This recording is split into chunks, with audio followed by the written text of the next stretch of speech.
So, this was his final destination. How did he do it?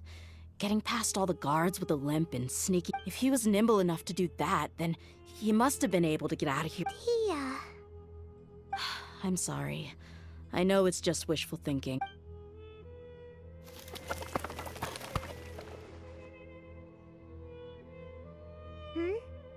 Is this a cane? Kusela. Thanks for everything, boss. We're fortunate to somehow find that cane after that fire. Let's split up and look around some more. What if something else has been— But what else could survive a fire like that? Huh?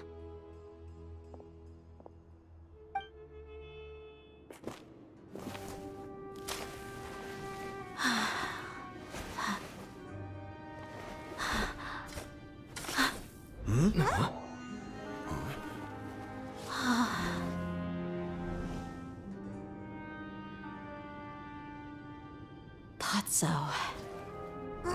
Wait! Isn't that the toy sword you played with as a child?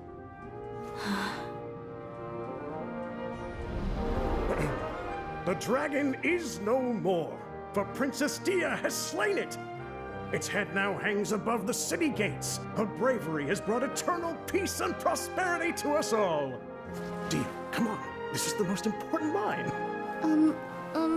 You can do it.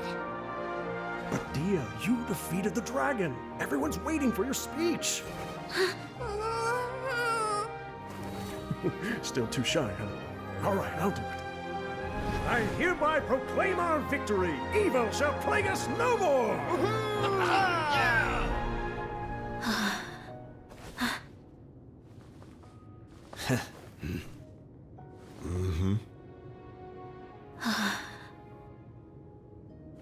I hereby proclaim our victory.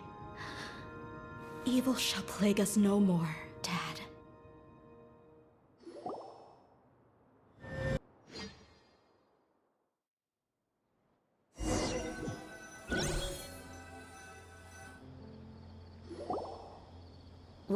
What's this? Don't you remember? You asked Paimon what she would do if she were to wake up tomorrow with loads of money. And Paimon said that she would get boatloads of tasty snacks. You looked super confused at the time, but said it was an adorable thing to say. These opportunities don't come by often. So today, Paimon's gonna treat you to a special crash course on Paimon's life philosophy. Hey, come on! Anyway, the point is that you should eat to your heart's content. You'll feel better for sure once you've gotten something in your tummy. Dunyarzad will also be here shortly. She's already heard that we're back. Aw, thanks, you two. Honestly, this is very unlike me. I just had a lot on my mind on our way back, so my chest was filled with all kinds of intense emotions. But when everything came to an end, those emotions also vanished without a trace. It was as if I'd lost the thing that was most important to me. Yeah, you're right. To many mercenaries, Mora is the most important thing in the world. Idrisi and the others all used to say that they would quit if there was no Mora to be had. But when it came to avenging my father, there was no Mora to be made anywhere.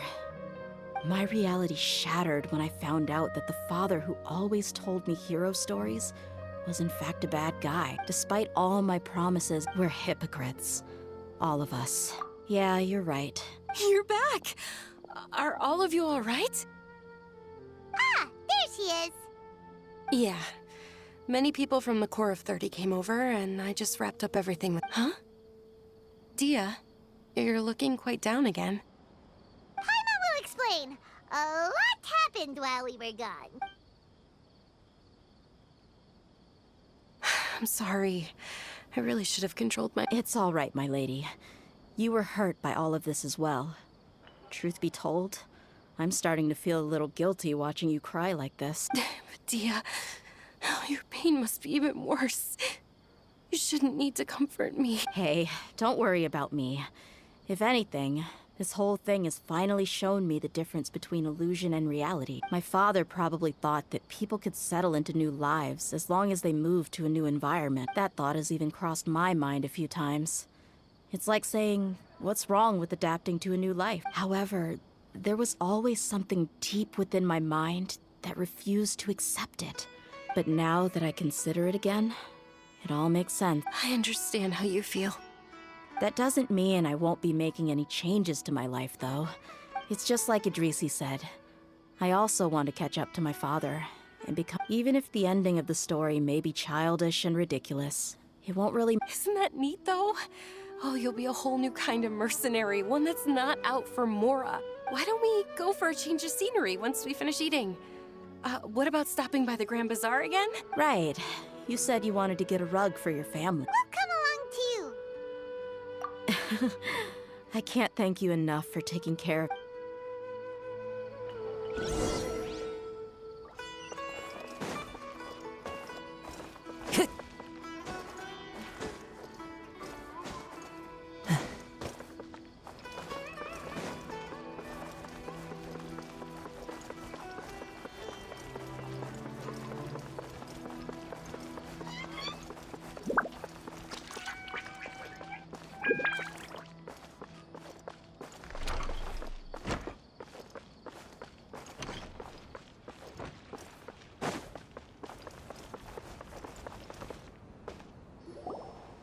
Oh, this rug here is quite something. The crafts... Ah, here you are. Finally, I found you. Hey! Aren't you that mercenary who bit his tongue? You can still talk? Wait, are you here to take revenge on us? What are you talking about? Do I look like I could take you all to a fight? I just came here to give you something. I'll be on my way to give myself up to the Corps after this. Once I woke up, I hurried to the Khan al-Ahmar's camp, hoping to alert them to your presence. But when I got there, I found no one except the members who were still too injured to move. Ah, so you probably got there... Yeah, they told me that they had exacted their revenge, and everyone had turned themselves in to the authorities. Even that last camp was not going to last for much longer. I had joined the cause to repay an old favor from Kusela. Now that everyone's already turned themselves in, one of the injured members gave this box to me, and told me that it contained some of the old man's last... Everything left in the camp will get confiscated, so I figured I should get this to you before the Corps could get their hands on it. Thank you. No worries. We are all just living our own truths. There's no need to comment or judge anyone for it. So this box contains everything that Dia's father... Well, back in the day, the first thing he did with any Mora was spend it on things like drinks and meat. But let's see what's inside. What's this? It's just a bunch of junk. Ugh, it kinda stinks. Perhaps it's just been left unopened for too long. A handwritten copy of a storybook. The paper's already yellowed, and it looks like it's about to fall apart. It was against the Academia's rules to possess books for personal use. If he was going to break that rule, he could have at least copied something useful. That probably means this was really important. And here are a few bags of children's snacks. The packaging's completely deteriorated. Maybe that's where the smell was coming from. Did he get those for you? Yeah, but here's the thing, though. Even when I was a child, I was never a fan of these kinds of snacks. He'd always say that he got them for me, but in the end, he always ate more than I ever did. Who even leaves snacks in a box like this anyway? Forget it. Let me see what else is in here. A razor, some buttons, some round iron tiles, a wooden toy puppet, a wool scarf, which from the looks of it probably belonged to a woman, and a hair clip? Why are these things here? I'm suddenly feeling a little scared. I'm sorry, my lady, but this is just the kind of man he was. He probably saw this box as some kind of personal trash heap, and two empty liquor bottles. Tell me... Huh? Oh, you're right. All right, I got it out. It seems to be a piece of paper with some writing on it. The bottom part's all damaged from moisture, though. Let's hope the writing didn't smudge. I was suddenly seized with an urge to write a letter after finishing this bottle. I just folded it up and left it in the bottle, though. If I end up forgetting about it, it won't really matter. To Dehya. It's a letter for me? It's all right. I'll just read it out. If he went to the trouble of writing a letter, there must have been some important things that he wanted to say. Or at least record down. My condition's becoming worse and worse. Can't even walk without a cane anymore, much less go out and have fun. Guess I don't have many days left. If you're reading this letter, then I suppose I'm already long gone. You were adorable as a baby. Everyone loved you. And regardless of whether you were crying or laughing, everyone enjoyed having you in the group. But once you grew a bit older, you were no longer nearly as happy or cute. It's probably the guy's fault. Can you believe this guy? He can point the finger at himself. Anyway, back to the point. To summarize, I'm writing this so you would know not to feel sad for me, even if you end up finding out the truth. The reason being that I was never your father to begin with. Wait, what? Surely, he must be joking, right? I don't know. I was quite formidable when I was young, and 100 times cooler than some so-called flame main. Really felt like the whole world was under my feet. With just a teeny tiny bit of effort, I felt I could rule over the entire desert. But as fate would have it, I went out into the desert for a drink one day, and discovered a baby in the sands. It was you. You were just lying there, small and helpless. You were so tiny that if the wind blew for just a little while longer, you would have been buried forever. But your cries were so loud they made my head hurt. Now that I think of it, you really were a bundle of energy. Sounds like he's serious. I told Idrisi and the others that I had slipped up with a woman while out and about. None of them even doubted me.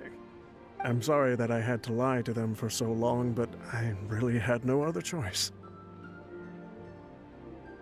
I was their most esteemed leader, after all. It's not like I could just tell them that I suddenly wanted to play at being a father. At this rate, I'll puke up all the liquor I just drank from this bottle. Anyway, Dehya, you possess the kind of freedom and kindness that we could only dream of. As far as how you should live your life, that'll be up to you to decide. That's the end of the letter. In the end, he was still thinking of me as a little child. I suppose, or I would have suffocated under the sand a long time ago. He was a good father to you. The fact that he wasn't a blood relative doesn't change that. Yeah. It's just a pity that we had to learn the truth of everything like this. Do you already have some ideas about the decision that he wanted you to make? I do. If he first found me alone in the sands, then I want to try my hand at finding the person who abandoned me. I just have one wish. To tell them a story. That there once existed a childish and foolish jerk with a heart of gold. And that only under his care was I able to grow and mature into the person I am today. If you end up finding any leads, can you share them with us? We go on adventures all the time. Maybe we'll be able to find some information for you. Sure, I appreciate it. I wasn't expecting you to be so enthusiastic. I'll help too. Thank you. My life has certainly had its twists and turns, but I've always considered myself lucky. Because no matter where I've gone, I've always been surrounded by incredible kindness.